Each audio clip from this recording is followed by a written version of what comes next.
Bonsoir à tous, je me présente, je m'appelle Blackfire, on va parler de Green Lantern et il y a des surprises, excusez-moi, qui se préparent autour de la série Lantern qui arrive où il y aura deux personnages principaux, même trois, puisqu'on aura John Stewart, Green Lantern, on aura Hal Jordan qui est voilà, le Green Lantern, l'un des plus connus des fans, on aura John Stewart qui est un vétéran aussi, mais là pour le coup Hal Jordan sera le mentor de John Stewart. Ce qui, en vrai, sur le papier, est plutôt une bonne idée, hein. Je sais pas pourquoi les gens ils s'énervent un peu. En plus, vous savez, chez DC, ils ont un problème, c'est qu'ils ne lisent pas les comics. C'est ça le problème. Parce que moi, par exemple, je vais vous donner un exemple, de vraies anecdotes. Il y a beaucoup de gens qui ont voulu me défier sur une partie de Batman de Ben Affleck. Ils m'ont dit Batman Ben Affleck c'est le meilleur. Je leur ai toujours dit non. Et en plus de ça, j'ai dit que Robert Pattinson va gonfler Ben Affleck le premier jour de sa sortie. J'ai pas dit sur la durée, j'ai dit le premier jour. Je vous jure que tout ce que je vais vous dire, c'est vrai. Non seulement je les ai gonflés avec des arguments, je les ai terminés. J'ai vu Batman en avant-première. Pour vous prouver que c'est vrai, si ma mémoire n'est pas mauvaise, le film devait sortir normalement. J'ai un doute. C'est là où j'ai un doute. Je me rappelle plus. Je confonds avec. Il me semble qu'il devait sortir. J'ai un doute, hein. Je crois que c'est le 8 mars qu'il devait sortir Batman et je l'ai vu le 7, si je vous dis pas de bêtises. Parce que j'ai vu Doctor Strange et il me semble que Doctor Strange il est sorti le 22 mars. Et je l'ai vu la veille, il me semble que c'était le 7 mars. Donc j'ai vu The Batman euh, en l'occurrence. C'est important pour la suite de la vidéo, vous allez comprendre pourquoi je parle de ça. J'ai vu The Batman et quand j'ai vu le film, j'ai dit j'ai vu le film, j'ai kiffé et croyez-moi, Ben Affleck c'est terminé, je leur ai dit.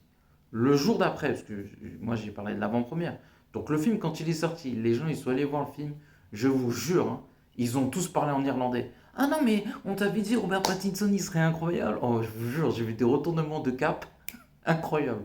Et moi je l'ai toujours dit, hein, j'ai un pote à moi, il pourra confirmer, je fais une dédicace, il s'appelle Hatim, j'ai dit, voilà, moi Robert Pattinson, il m'a dit ouais t'inquiète moi aussi je sens que c'est un bon truc, je lui dis écoute, parce que moi j'ai un pote qui se l'a raclé sur moi, je lui dis écoute Robert Pattinson, je te l'ai dit, je trouvais que c'était une bonne idée. Franchement, j'étais surpris, mais agréablement surpris. Je me dis, en vrai, c'est une bonne idée, parce que les gens ne comprennent pas, c'est qu'après Twilight, notre ami avait une vraie carrière, il a tourné dans pas mal de films, il a aussi tourné dans Tenet, il joue bien dedans, mais il a joué dans d'autres films. Je les ai oubliés, je vous mens pas, mais il a tourné avec Cronenberg, et qui est un excellent réalisateur sur Cosmopolis, je ne me trompe pas sur le nom. Good Day aussi. Il joue incroyablement dedans. J'avais vu un autre film, c'était Les éléphants de je sais pas quoi, incroyable dedans. Et Remember Me aussi était vraiment pas mal. Et non, vraiment, j'avais vu un véritable talent d'acteur. Et je l'avais vu dans un autre film aussi, Lost City of Z avec Tom Holland, il était vraiment bien. Ainsi que. Ah, j'ai oublié le titre du film. Euh, Oh non, The Devil All the Time, toujours avec Tom Holland, et encore une fois, il était incroyable. Donc moi, je me suis dit, bon, bah ouais, bon choix. Et voilà, depuis, les fans de Ben Affleck sont toujours en train de jouer de la guitare, parce qu'ils ont compris que j'avais raison, et encore une fois, je mets encore un billet sur Supergirl, parce que j'avais encore raison sur Superman, même si je vous mens pas, la division sur le film est assez logique. Malheureusement, le temps que les fans de Superman comprennent, et les autres, enfin les fans de Superman, bizarrement, je pense qu'ils ont compris, les autres un peu moins. Et je pense que la suite Man of Tomorrow va calmer tout le monde. Je vous le dis. Supergirl, j'ai des infos, je vous ai dit, apparemment c'est incroyable. Des projections test et on peut savoir avec les projections test si un film peut être bien ou pas. On peut avoir une surprise, je vous mens pas, mais en général, ça se trompe assez rarement. Ça avait divisé, par exemple pour Batman vs Superman, ça a divisé le public. Euh, pour Aquaman, je trouve que c'était un peu exagéré. Les projections de test qui étaient un peu mitigées alors que le film était plutôt pas mal. Les Gardiens je vais pas tous les faire, mais bon, pour par exemple les films Avengers, ils avaient souvent des projections test excellentes, ce qui s'est révélé être vrai. On va continuer cette fois-ci, on va parler de Green Lantern. Et comme j'ai dit, Al Jordan, c'est le Green Lantern le plus connu. John Stewart, il est très connu aussi. C'est les deux Green Lantern les plus connus. Il y a Guy Garner qui sera aussi dans la série. Parce que dans la série, il y aura 7 Green Lantern. Donc on va faire un calcul de probabilité de Green Lantern qu'on va avoir. J'ai une petite idée et théorie. Déjà, on aura Alan Scott, c'est l'un des premiers Green Lantern qui a existé, l'un des tout premiers, qui est un être humain, qui est le premier Green Lantern humain de l'histoire. Al Jordan, voilà, logique, pas de débat. Comment il s'appelle? John Stewart, pareil, les deux personnages principaux, ça fait 3. Guy Garner, que vous avez vu dans Superman, ce qui nous fait 4. La référence à l'écureuil, et ben l'écureuil, qui est un Green Lantern, sera dans la série. Il y a 2 Green Lantern, je pense, qu'ils y seront. C'est Jessica Cruz et Simon, j'ai oublié son nom, voilà. Et on arrive déjà à 7. Voilà. Sinon, il y a une autre probabilité. Peut-être que ce ne sera pas les deux, parce que je pense qu'il y aura Kilowog. Voilà.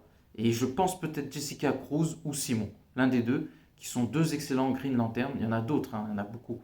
Donc, ah non, Alan Scott, je pense, John Stewart, Al Jordan, Albin Sour, qui est le mentor Ah non, mais il y a une Sinistro.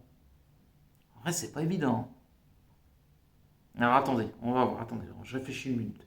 Alan Scott, Al Jordan, John Stewart, Guy Gardner. Normalement, c'est les 4, c'est sûr. Albin Sour, qui est le mentor de Sinistro. Logiquement, Sinistro. Et c'est compliqué, mais normalement, Sinistro. En fait, c'est très compliqué, parce que Sinistro, c'est un méchant. Mais avant, c'est un Green Lantern. C'est pour ça que c'est un peu confus. Parce que logiquement, si Sinistro, il n'est pas là, enfin, il est dans la série, mais si c'est pas un Green Lantern, parce qu'en fait, vous allez comprendre plus tard, mais Sinistro est un Green Lantern qui devient un Yellow Lantern. Les Green Lantern, enfin, les jaunes lanternes plutôt, qui sont contre les Green Lantern. C'est un peu complexe, mais vous comprendrez plus tard. Donc on peut supposer qu'il ne soit pas là. Et du coup, on aurait Kilowog. Kilowog, c'est celui qui a entraîné Al Jordan et d'autres recrues des Green Lantern. Lui aussi, il est très important. Et puis l'écureuil. Voilà, je pense pour faire référence. Et on serait à peu près à 7 Green Lantern. C'est le nombre de Green Lantern qu'il pourrait avoir dans la série. Moi, je le sens bien parce que, en fait, les gens ont oublié un truc. Celui qui fait Green Lantern, il a fait Watchmen et Lost. Quand tu as un CV comme ça, tu peux calmer déjà tout le monde. Watchmen, la série, elle est incroyable comme le film. Et Lost, est-ce que j'ai besoin de l'expliquer? Non, donc je pense que Damon Lindelof, on peut lui faire confiance. Il est très très fort. Et il y a un autre aussi qui est très balèze, qui a fait True Detective. Et je sais plus ce qu'il a écrit d'autre, mais juste sur True Detective, le gars peut venir vous dire allez voir ailleurs. Mais c'est vrai, oh, True Detective, c'est une dinguerie. Il y a pas de, t'as pas à discuter. Quelqu'un qui a fait les 3 saisons de True Detective, il peut te dire va me chercher un café. Il a le droit. Et quand à côté, t'as le mec qui a fait Lost et Watchmen, bah, c'est bon les gars, vous parlez de quoi? Parce que je vous dis, les fans de DC Comics, ils me font rire parce qu'ils lisent pas les comics et après ils viennent vers toi et ils te parlent. Les gars, moi j'ai grandi avec la Justice League, avec Superman, Batman, Wonder Woman, John Stewart Green Lantern, Flash Wally West, Hawk Girl et Martian Manhunter. Débat, il est fini. Moi, j'ai grandi avec cette série, donc il y a des gens, quand ils me parlent de Wonder Woman, je dis, mais mon grand Wonder Woman, tu savais même pas comment écrire ton prénom, que moi, je regardais Wonder Woman. Déjà dans la série animée, il y avait des comics où il y avait Wonder Woman. Il y a la série des années 80, Wonder Woman. Moi, j'ai grandi avec Wonder Woman, donc quand les gens ils viennent, ils me jouent de la guitare. Les films d'animation où Wonder Woman, elle est incroyable aussi. Les comics qui sont fous. Parce que moi, je vous dis, je suis un grand fan de Wonder Woman. Le gars qui vient, il me dit Gal Gadot, je lui dis, écoute, on va s'arrêter de discuter de Wonder Woman. Je vous dis, hein, parce que tous les pseudo-fans de Wonder Woman actuels, ils viennent, ils disent, ouais, mais Gal Gadot. Et je lui dis, on arrête là, s'il te plaît. On arrête là. Il y a les jeux Injustice 1 et 2 qui te montrent ce que c'est Wonder Woman. Il y a la série Justice League animée qui te le montre. Il y a les films d'animation. Il y a les comics. Si tu viens, et pour moi, excusez-moi de dire ça, j'ai pas envie de parler vulgairement, mais quelqu'un qui me parle de Gal Gadot en Wonder Woman, je sais pas comment dire ça. C'est comme un pro-israélien qui vient et qui me dit, tu sais, vive Israël. Moi, je parle pas avec des gens comme ça.